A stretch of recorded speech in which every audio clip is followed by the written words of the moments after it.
Good morning, everybody. Good afternoon, good evening, wherever you may be. This is Ted Demopoulos. We're here to talk about consulting in Infosec.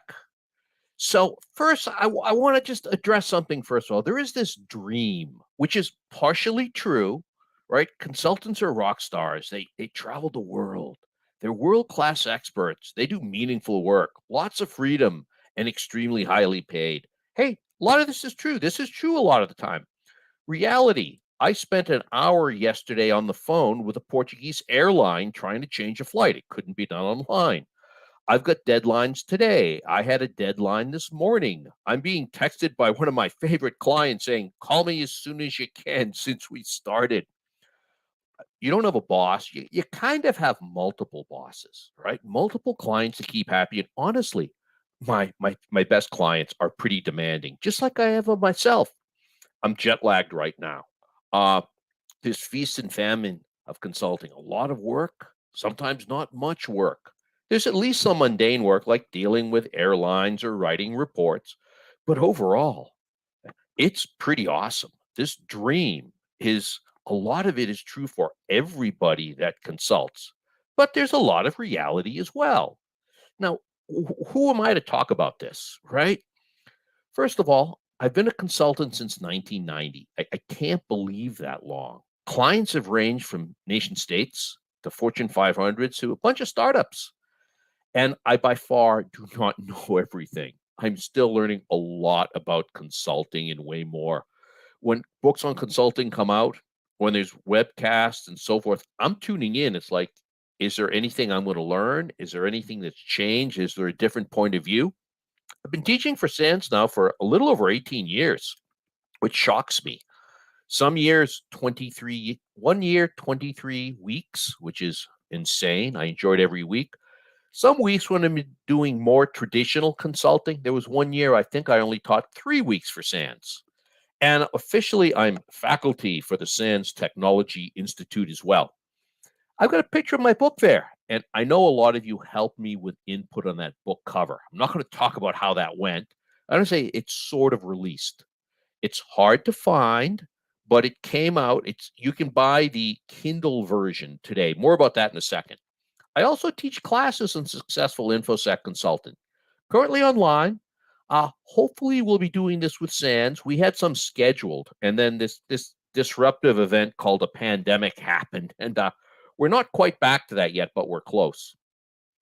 So here's the book, right? Hard copies coming soon by November 15th. Might move that forwards a little. At least today, you can buy the Kindle version for 99 cents. Now, I'm not in charge of pricing for the book. I've got like book consultants and stuff like that. But it's at teddemop.com/book, and that will redirect you to Amazon where it's kind of hidden. So if you want to grab the book for 99 cents today, and it may be more in 5 hours, I don't know. Price is definitely going up. So I like to define my terms. And let's talk about what a consultant is because there is some confusion here. Now, we all know what an employee is, right? You have a job, you work for one organization, and that can be a great work model for many people. Honestly, I loved my first job. My first boss, great dude. He just got married less than a year ago, maybe 8 months. I conducted the ceremony. We become like the best of friends. Employees a great model for most people, for many people. If I found a perfect job, which probably doesn't exist, but a killer job, I might become an employee again, even though it's been over 30 years. Now, a lot of contractors will claim they're consultants. And I'm going to say a contractor is very different, although there can be overlap between contractor and consultant. Contractor typically has one employer, one person they work for. They may have different remuneration in financial terms, but you're basically paid for your time. One gentleman I know had a job for over a decade. He was laid off, right? He was laid off. His position was eliminated. He showed up the next day as a contractor. Same company, same desk, same employee, same people he worked with. He's a contractor now. It's different, but that's a lot closer to an employee than a consultant. As a consultant, generally you have multiple clients. You have a lot more control, and at least ideally, you're paid for results, at least a lot of the time. Now, there's different consulting models. I am a full time independent consultant, and I have been for a very long time. Now, when I started, there was a recession, and lots of people were unemployed, and they were saying, well, I'm a consultant because that sounds better than unemployed. But quite honestly, if you've never had a client and you dive at a full-time job, call yourself a consultant if you want, but you're really an unemployed full-timer. You could be a consultant working for a consulting firm. That's a great way to build skills, but you are an employee here, right? This can be awesome for some people. We're not going to discuss this. You could be an employee or contractor who consults on the side. And a lot of people do that. They'll have their main gig, could be a full-time job or a big contract. They're also doing some things on the side. We'll talk a little bit about this. I have a webcast coming up, a live stream with Sands, I think October 19th. I'll show you the dates up later. We'll talk specifically about it in more detail. Or you could bounce between full-time employee or maybe contractor and consultant, depending on the opportunities. I have some friends that do this. And quite honestly, many of them, they don't care if they're an employee or a consultant or something else. It's the work that's important. They want exciting work, things that are fun to do, things that add value, and generally things that pay quite well. Now, as a consultant, you are running a business. I didn't know this when I started. I was like, I'm a geek. I'm just going to do my geek thing without like having a boss and like all this red tape and infrastructure. But you're running a business. More on that soon. I didn't realize that. Um, why is it a good business? Low startup costs. I bought a laptop. I worked out of the home initially. Now I did have a formal office for a decade when my children were younger and made lots of noise. Quick to begin, right? There's no product development or anything.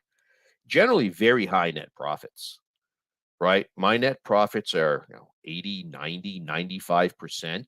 Even though I spent a lot on education and training, I took 10 classes during the pandemic that generally I paid for myself, the vast majority of them.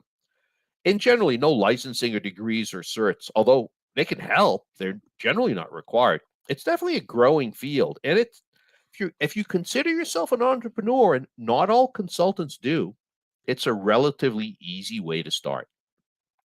Now, I found that I actually liked running a business. I like hacking the business stuff as much as technology. I didn't know that. I didn't know this was going to be an issue. You're going to need to have or acquire some basic business skills. This is not hard. The biggest one and the biggest question I get is how to get clients. We're going to talk about that. The second most common question is pricing. How do you set pricing? How do you figure what to charge people and what they're willing to pay? We're going to talk a lot about that too. That's coming up.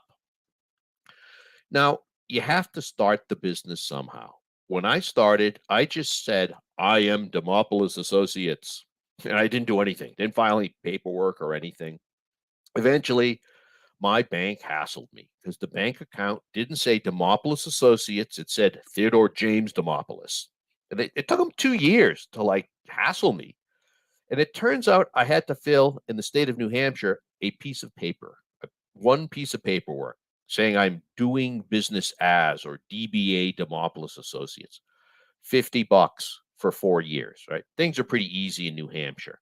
More complex example, in a lot of Europe, for example, in Luxembourg, my friend David Cizilli, he said the administrative part can take up to 2 months with all the papers, even for a one-person consultancy. Now, quite honestly, this is not legal advice. I am not a lawyer. A lot of consultants just start regardless of where they are and worry about paperwork later. This may or may not be fully legal, right? In North Korea, you'd probably be executed. In Europe, highly unlikely anything real bad would happen. In New Hampshire and most of the US and North America, it's pretty much a non issue. Now, I started as a sole proprietorship. That means I am my own business. Can't get much easier than that. Could be a corporation, right? That's a separate legal entity. We'll talk more about corporations. Now, a common thing people do is they create a limited liability corporation or LLC. This is easy to do. You can do this for $99, for example. Now, a limited liability corporation isn't technically a corporation, but some of the same benefits as we'll see. But it could be a partnership. I've been in partnerships. Now, this may or may not be a separate legal entity. Now, the biggest reason to become a corporation is if you are a sole proprietorship, as I started, any problems you have or any problems your business has, including debt, including lawsuits, any problems, they're your problems because you are your own company. One of the biggest, if not the biggest reason to have a corporation is limited liability. If someone sues the corporation and you've done things correctly, it's only the corporation's assets that are at risk, not yours. Now, there may be tax advantages depending on jurisdiction, and this is way beyond the scope we can possibly get into. You can have multiple owners, you can issue stock and more. In the US, there's two different kinds. C Corp, which is sort of like a corporation light, there's less paperwork. I'm sorry, that's an S Corp. That's sort of a corporation light or a C Corp. And you need legal advice, and that's pretty easy to get, right? So the main reason for corporation, again, is limited liability. I love partnerships. Where with partnerships, different partners bring different skills and different contacts to the table. Contacts are important because they're potential clients. Now, with a partnership, ideally you want to put things in writing. Hopefully, this is a legal document, but at least an email, at least document what you've agreed on and what you haven't. I can't tell you how many potentials there are for disputes over just about anything. Now, my personal preference is partnering on specific initiatives and projects and so forth. And I do this a lot. And again, legalities vary depending on where you are. So get advice from professionals in your jurisdiction here. Now, a few other things you'll need. Some digital presence. You do not need a website. Okay. You probably want one if you're a full-time consultant, but you don't need one. In fact, nobody gets clients from their website anymore. It just helps establish credibility. Your digital presence could just be LinkedIn. Right? LinkedIn could be essentially I sometimes call it home online, office space. I work out of the house in hotels and wherever I happen to be. I used to have a formal office, right, when my kids were younger. I have a friend who's making seven figures as a consultant, $1 million plus. At least he was pre-pandemic. Haven't talked to him about a year and a half. He worked out of coffee shops, and he doesn't even drink coffee, which is kind of funny. He drinks tea. Business cards, letters, envelopes, they're kind of obsolete. I like business cards. I still use them. Insurance. Insurance is a big issue. Uh, Especially if you're in the US health insurance. We don't have time to go into enormous detail here, but you generally want at least some kind of liability insurance. And this can actually be very easy and very inexpensive. Now, it's amazing how many kind of consultants there are. I actually met a cosmetic packaging consultant. That's what they did. They consulted with cosmetics companies on packaging. I've met communicating with the afterlife consultants. Yeah, there. So the one person I met first was actually a very logical, reasonable person, even though what they did was I was like scratching my head. I've met consultants that do all this. Like, I have no idea what a water consultant does, although I know one. I can't tell you if these are growth areas, but I can tell you consulting in computer security and InfoSec is definitely a growth area. There is no question here at all. Now, we generally think that specialists are smarter than generalists, right? So, who's smarter? A doctor that does general practice or a gastroenterologist or a brain surgeon?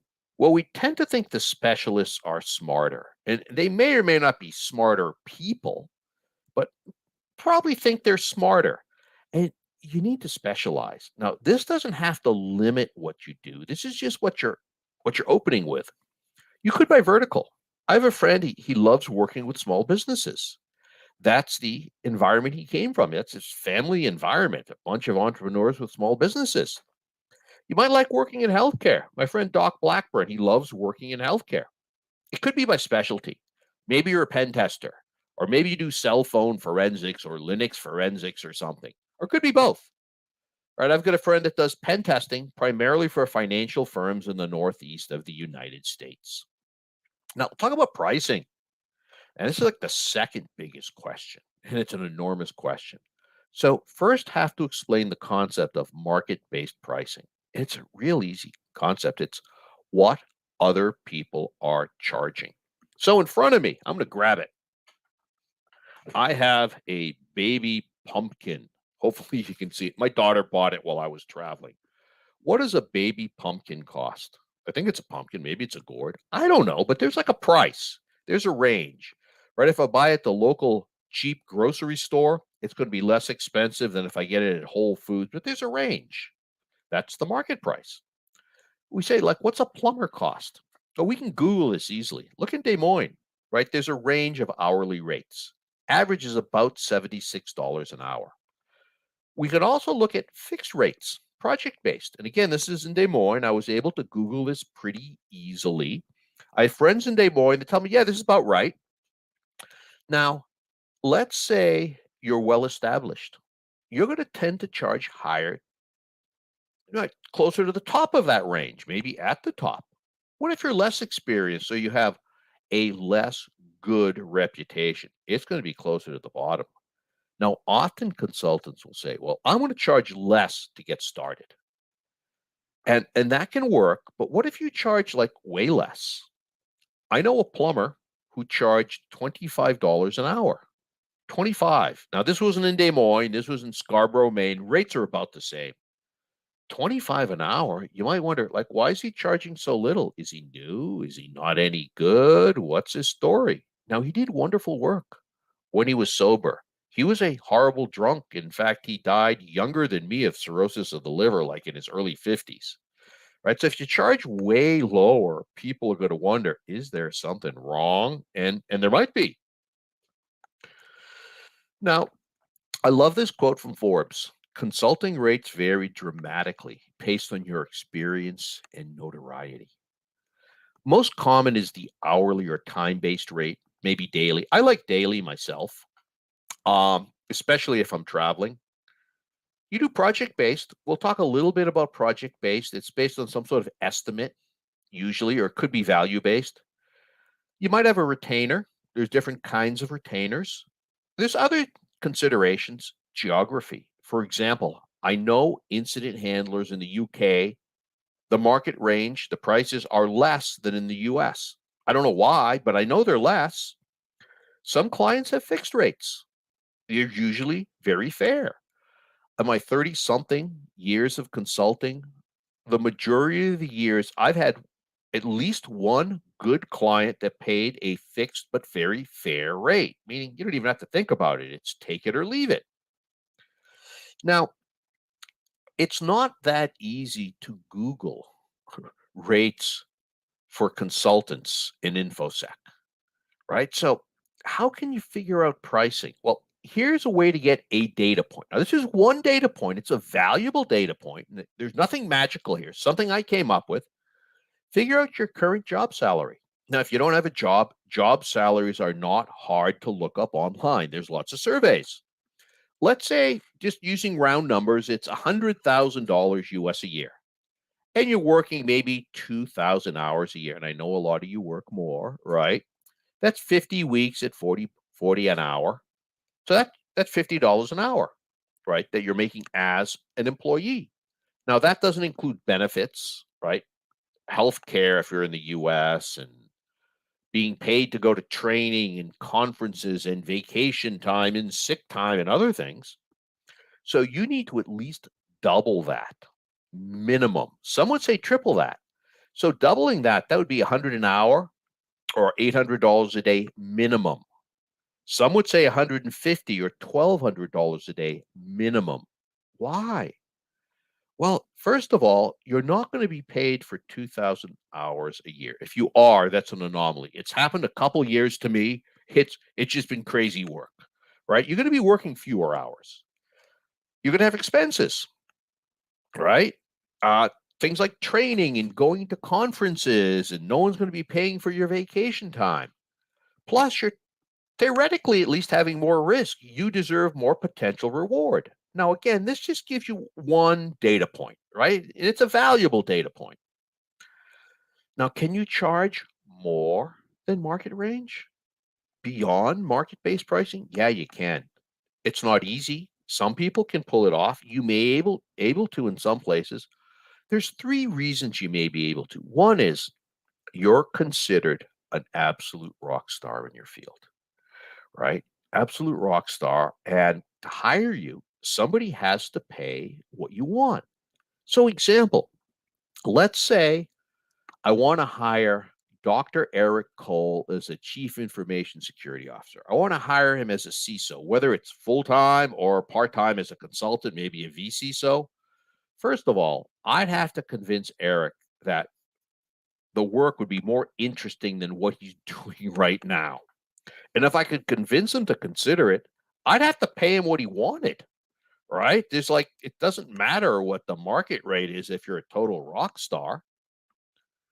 Also, in every market, some people, they just want a premium product or experience. They just do. Let me give you two non-InfoSec examples here. My friend Kara. Kara likes to decorate cakes. She's into cake decorating. Okay. She teaches people how to decorate cakes. She held this event. She's done it more than once. She held it at her home. And it was like, come hang out with me at my house and we'll decorate cakes. It was a weekend. It wasn't even a really long weekend. It was like 2.5 days. You know what she charged? $12,000. She sold out almost right away.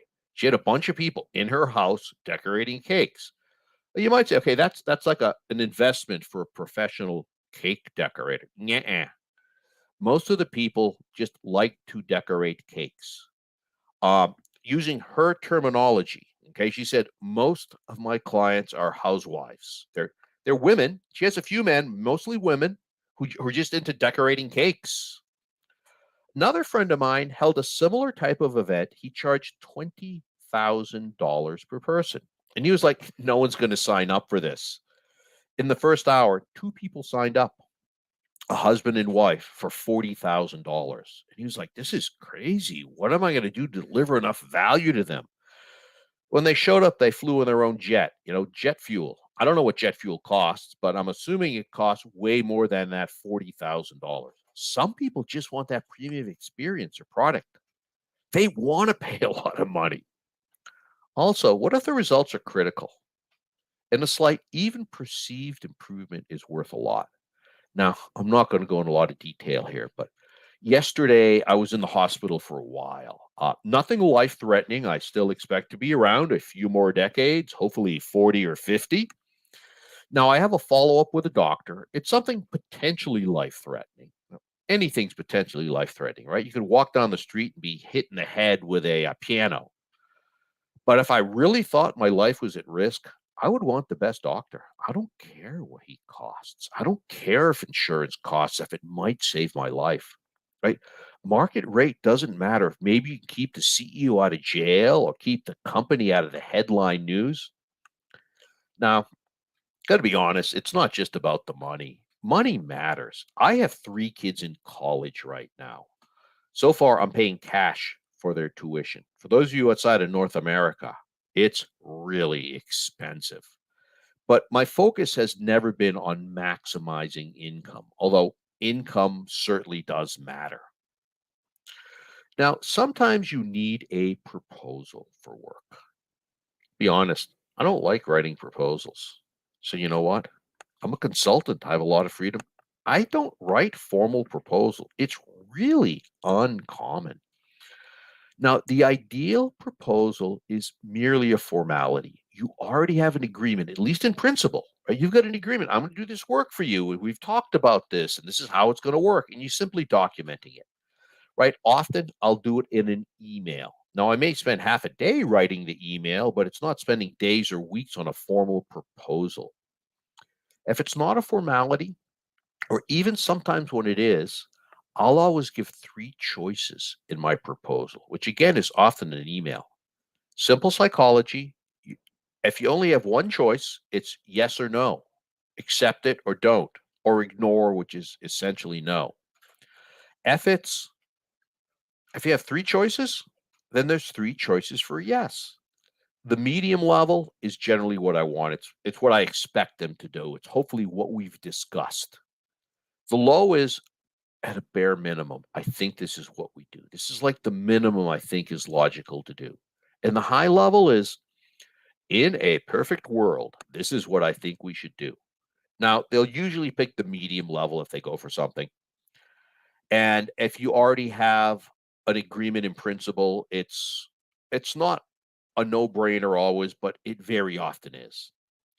One thing about a high level, this in a perfect scenario, in a perfect world, this is what we want to do. Never make a suggestion that's high unless you can deliver and want to deliver. There was one point with a high proposal. I was just shocked they accepted it. Great client. I spent 7 weeks in Abu Dhabi. Now, Abu Dhabi is a beautiful place. I was on the beach. It was awesome. I didn't want to spend 7 weeks there. I do like being home sometimes. Now, sometimes there's negotiations. Now, a lot of times we don't even use the word negotiate, right? That term is not used a lot of the time. And the bottom line is you never, ever, ever negotiate on price. You negotiate on value, right? Someone's always willing to do the work for less. If you're negotiating on price, it's like a race to the bottom. You're trying to act like Walmart, and you're not going to beat Walmart type people. You negotiate on value, right? If you concede on price, they have to concede on something else. Maybe a lower hourly rate in return for guaranteed work, or maybe you remove some of the deliverables, or maybe a more flexible delivery schedule, and so forth. Now, although we mentioned negotiations, I tend to talk to anybody for free. Anyone reasonable. I will talk to them. I will try to help them for 30 minutes or 45 minutes or so forth. It's not like we start talking about I will talk to you and help you for this price and then we negotiate. No, no, no. I'll talk to almost anyone and see if first of all if I can help them. And even if you're talking to somebody and you tell them exactly what they should do, it's a no-brainer to you as someone that knows Infosec. Say, look, this is exactly what you need to do. Often they'll want to hire you to help them do it, even if they're capable of doing it themselves, which often they're not. Why would they hire you if they're capable? I'm going to guess most of you are overloaded and can't do everything, right? Just limited time. So a lot of times I'll tell people, this is what I think you should do, and then simply say, do you want any help doing that? Now, a lot of consultants start extremely successfully. Start the first 3 years, maybe 5 years very successfully. They already have contacts lined up. They already have work lined up. Then after 3 years or maybe 4 or 5, it was about 3.5 for me. Their contacts kind of dry up.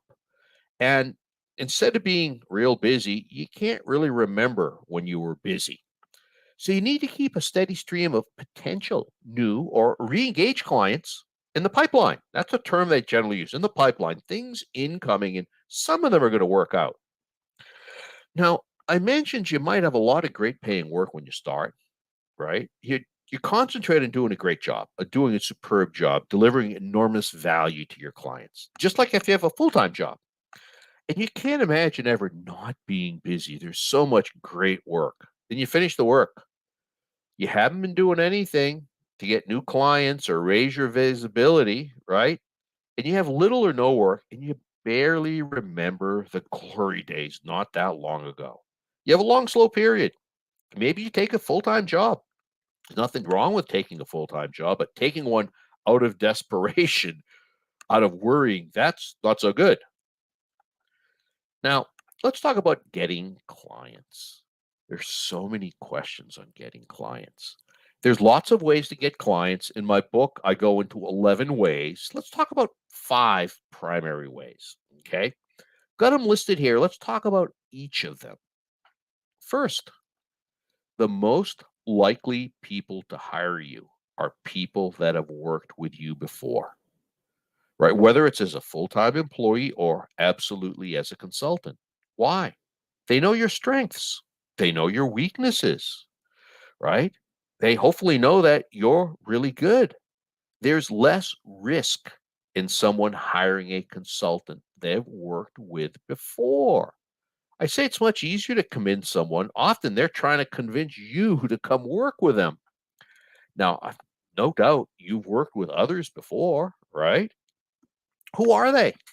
Right? Where are they now? Even if you've been at one company, people move along. Boy, is it easy to find people today, right? With like LinkedIn and other social media. When I started, I spent my last 2 weeks contacting everyone I knew and telling them, and including everyone I had worked with. It wasn't as easy to find people. Today, it's fairly simple.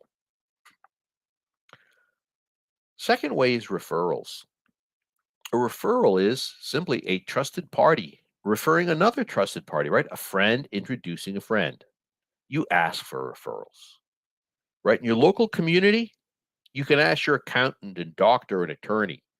Now, you don't go out of your way to ask them. Like, I'm seeing my attorney in a couple of weeks, and I'm just going to tell him, hey, Mark, you know what I do? If you know anyone that I can help, just, send them my way.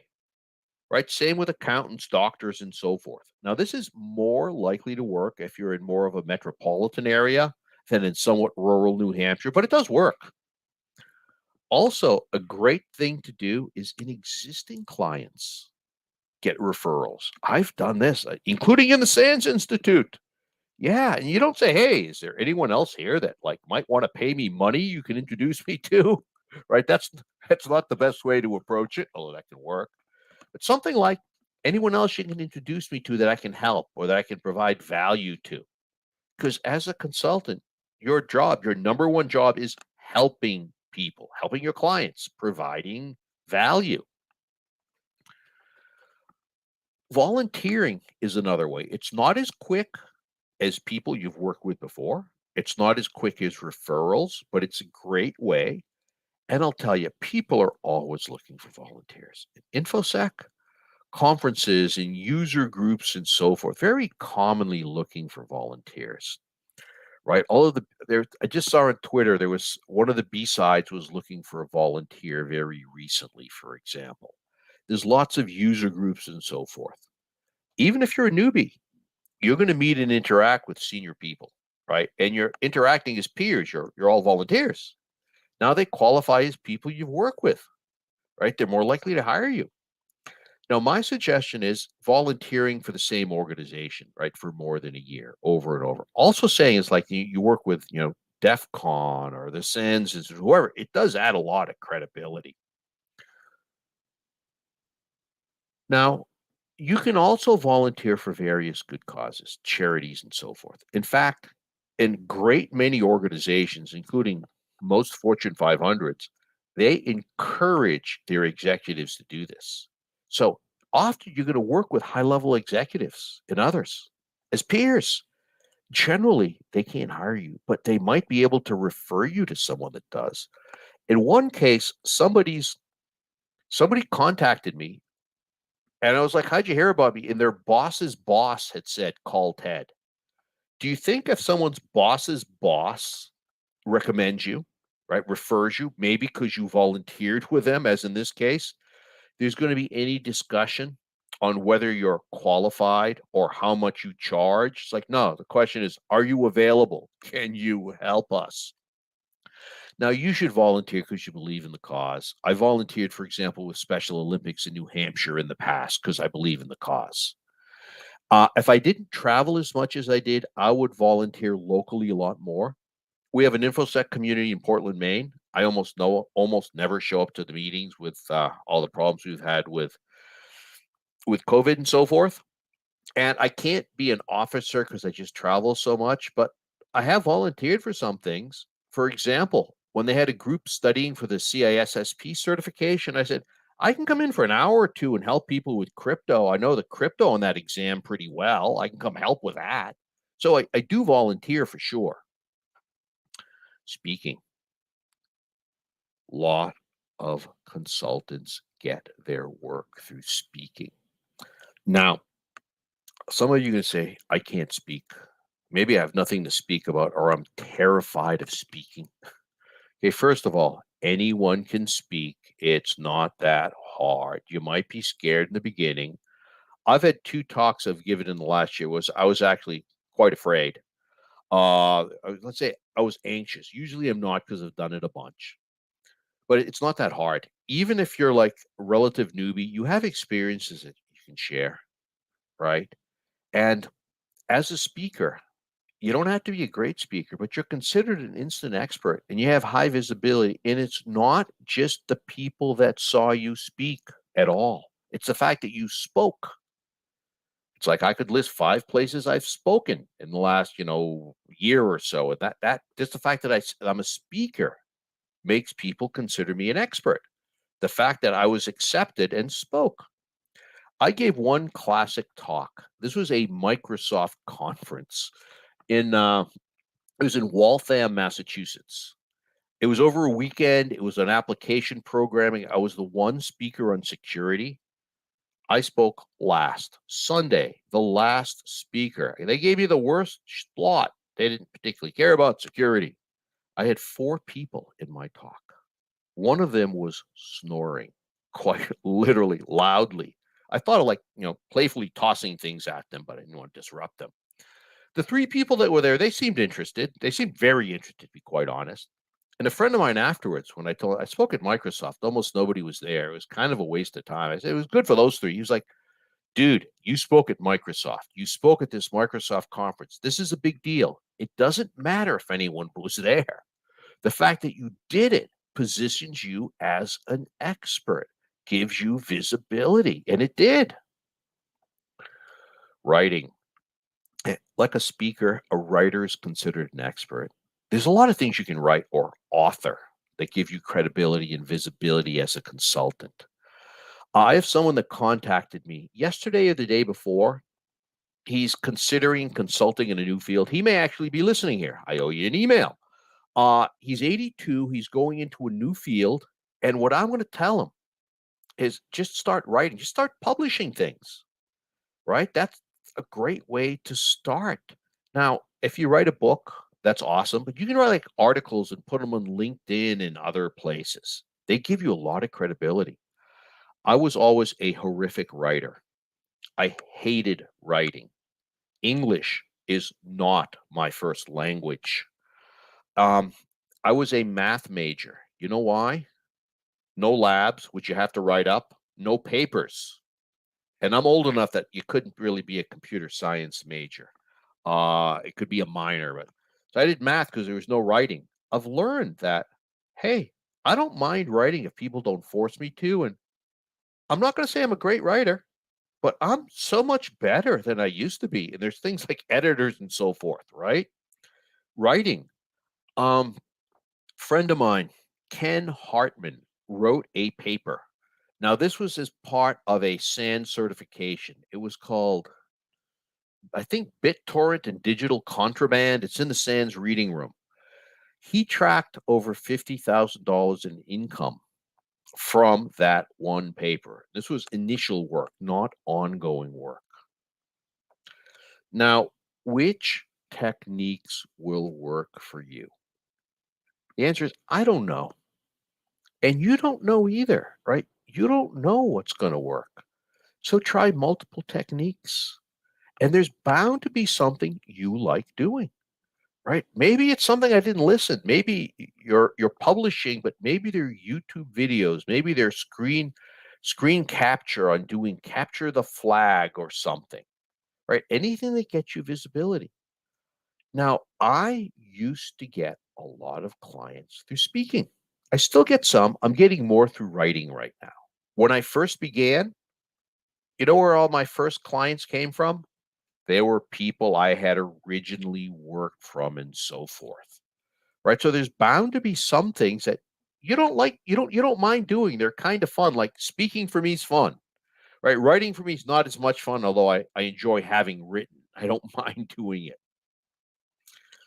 Now, you might need some outside professional help. I don't mean sort of like you need help, man, like psychoanalyst. Although if you need professional help like that, that's okay. Lawyers, possibly expensive, generally worth it. What I've done a lot with lawyers, quite honestly, is I have friends that are lawyers. I'll just ask them for help and I give them a case of champagne or buy them a great meal, or I will pay whenever I need to. I have no problem with that. I also help them a lot with things. There's a company called LegalZoom, LegalZoom. I haven't used them, but a lot of people have sat in my talks and my classes have and recommend them. They're in the US, they're in parts of Europe, they're in the UK and other places. They can, for example, form an LLC for you for under $100. Most people speak quite highly of them. They can look at contracts and so forth. Bookkeepers. I don't use a bookkeeper. I probably should. A lot of consultants who's maybe $1,000 a year, right? If they're saving you time, it's worth it. I do have an accountant. I love my accountant, right? I use him for taxes. I often have to tell him what to do. He's not a creative accountant. He's not aggressive. He doesn't know international tax law particularly well, nor do I. I know a little better than he does, but he's good. He's consistent. I don't know what I pay him, $600-700 a year. And he does my kids' taxes too. Web and more designers. Okay, technically, you can probably do all this work yourself. Put up websites, make graphics, and so forth. Don't do it. We don't have design skills. Something might look awesome to us, but to like 30% of everyone else, it might look hideous. Get a professional. Web and other designers are not expensive. You can find them online. If you just need a short job done, I like Fiverr, Fiverr.com. If I need like a logo done, I might go to Fiverr and hire like 3 different people to do it for $10. Just pick the best one. Now, I actually have hired a group of women in Zimbabwe, of all things. A friend of mine is, I think refugee is the correct term, from Zimbabwe. And she has a team now of women in Zimbabwe doing work. And they do web work, they do design work, they do simple technical work for me, and administrative things. And you might need some others. Now, when you start out, you might go really minimal, right? Because money might be at a premium. You're not sure if money's going to be coming in consistently.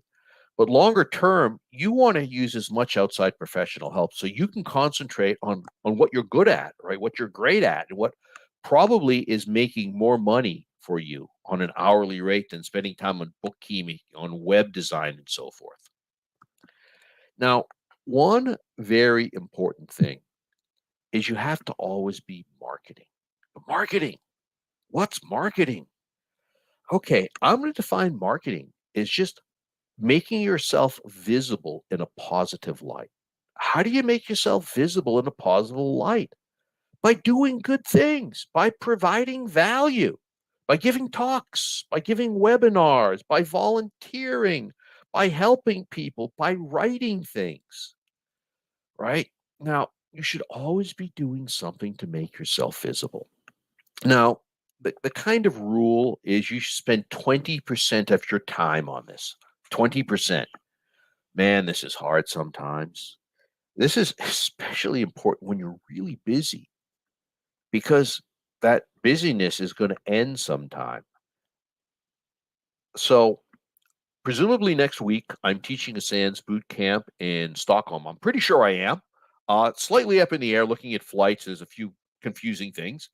When I'm teaching a boot camp, okay, I'm 9 to 7, plus I've been in Stockholm once. I want to enjoy the place. There isn't a lot of time to be doing much marketing, but I try to do some.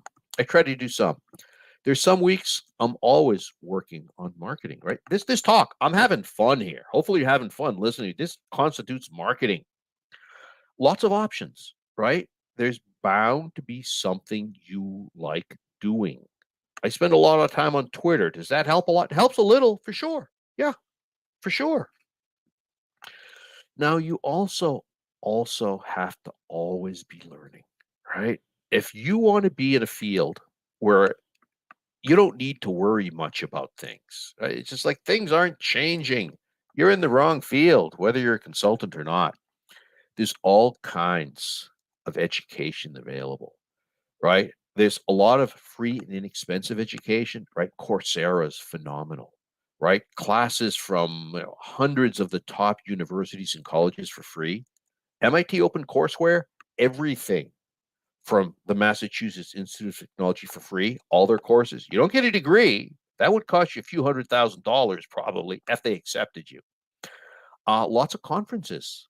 And there's some well worth it, expensive ones. I'm a big fan of SANS training, right? You should take a look at the things I have coming up. Uh, Now, generally, with the well worth it, expensive ones like SANS, you learn skills you can immediately use on the job, like right away. That's a SANS promise, and it's very true. We take that really seriously. With others like Coursera and MIT Open Courseware, there's awesome stuff. It may not be immediately and directly applicable to your work. But for example, on Coursera, I took a great class on crypto. I took a great class on blockchain and Bitcoin. And there's others I'll be taking. Also, you can just read, play with things. Most of us have a home lab where we can just play with things, right? This is way, way easier than it used to be. I used to have all this obsolete hardware, Power PCs and Sparks and all kinds of things networked, playing with it. Now with virtualization, this is much easier. Reading, I'm a big reader. I moved these books, so I had a stack of books right over here. They're not here right now. I had a stack of about like 8 books that I've read this year. It's like I should go put these in the bookshelf, right? Now, is consulting for you? I don't know. There's only one way to find out. It's by trying it. You could become a full-time independent consultant, right? This can be a little scary. Now, for me, it was scary, and I didn't have kids or a mortgage or anything like that at that time. So it was still a little scary, but it wasn't too bad. You could also consult on the side. You could also have a plan to ease into consulting. Consulting on the side's one way to do that. Your work may allow that. You may be very surprised by that. Our next live stream is actually on that. I'll show you the date in a few slides. Now, simply understanding and building consulting skills, even if you don't want to consult right now, is valuable. Why? Because in the future, almost guaranteed, there will be great consulting opportunities that become available to you, and you'll know how it works. You can dive on it. And in fact, you might not even recognize their consulting opportunities if you don't know anything about consulting. Now, some resources.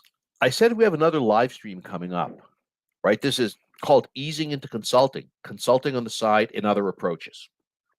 October 19th, it's what's ever listed there, 11:30 a.m. I have a few videos on consulting. You can find them on YouTube. Um, I'm going to try to be putting up new videos on consulting and other things in InfoSec on a regular basis. I have not the last few months. I've been working on finishing my book.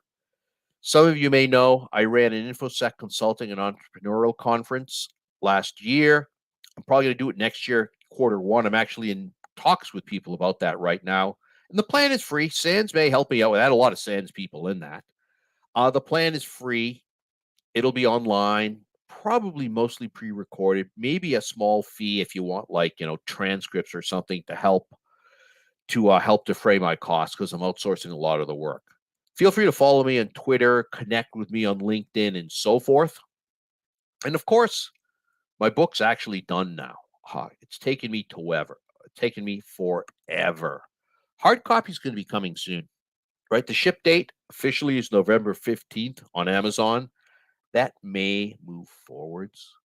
May. Now, you can't buy the hard copy now. You can't pre-order it, but you can get the Kindle version. It's literally 99 cents. And again, that's going to go up. That may go up today. I don't know. I have book consultants. Yeah, I use consultants too, handling all the book details to me. I'd love to give a shout out to my friend Tim Medine. Tim wrote my foreword. Tim told me he was interested in consulting. I think it was 5.5 years ago now. He sat in my first consulting class, and he is just like an enormous success story. I don't know how many people he's hired. He's built a consulting company, which may or may not be your goal, right? But he's just been enormously successful, incredibly cool guy. And thanks to him for writing that. Now, we have a few minutes left. So I'm just going to stop sharing and see if we have any questions here. All right. Not seeing any questions popping up. We'll see if anything does. If so, I'm going to put my glasses on because I'm half blind sometime. So we'll handle it. If not, I'm just going to type in here. You can feel free to email me at ted@demop.com. Right? Feel free to email me. Feel free to ask any questions and so forth. Now, the last thing that I'm going to say is success for me was trying consulting. Oh, we do have some questions here. All right, I'll get to them in a moment. The one thing I'm going to say, success for me in consulting was trying it. It was something I had to try.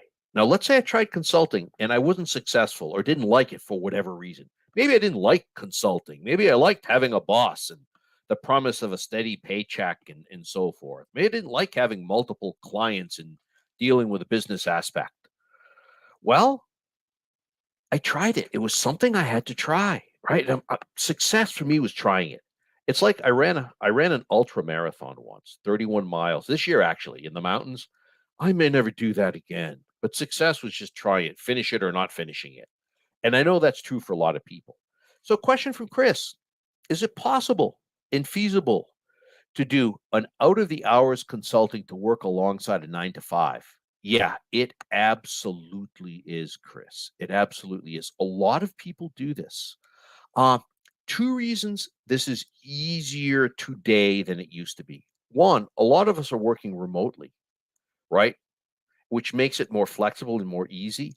Also, we're more of a global environment now. I mentioned Ken Hartman. When Ken Hartman started consulting, he started on the side. He was in California. Most of his clients were in Michigan and the East Coast of the US. So the time thing worked just as well, right? The time thing worked. And people are very flexible with timing these days. Um, our next live stream is October 19th. It's the date that up there is specifically on how to do this. It's definitely exactly on how to do this.